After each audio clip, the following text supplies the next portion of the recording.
Lomfela-ndawonye wabasebenzi uthi lifikile ixesha lokuba uphonononge ubudlelwane bawo neqela leANC. Sithetha nje ubudlelwane abubuhlanga kwaphela phakathi kweANC namahlakani wayo. Kwixa elingaphambili usosiba jikelele wamakomaniso oMzantsi Afrika uGqirha Blade Nzimande wayichaza njengengathandekiyo indlela iANC ephethe ngayo amahlakani wayo. iCOSATU nayo iyavumelana noku. What we want is a reconfigured alliance.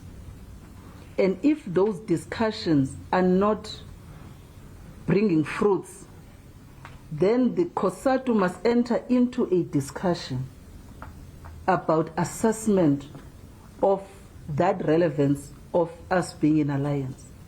iCOSATU kulindeleke ukuba ibambe intlanganiso ekhawulezileyo neSACP kungentsuku zatywala. A major problem facing workers that will make it hard to convince workers to support the ANC during the upcoming election.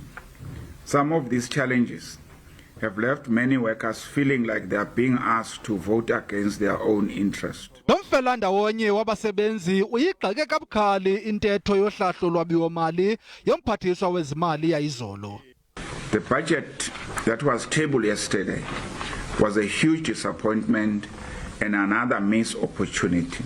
iCOSATU ithi le ntetho yohlahlo lwabiwo-mali khange uchaphazele umba wokudalwa kwamathuba engqesho kweli yaye ibikekelele kwimigaqo-nkqubo yezigubhuqa zoshishino.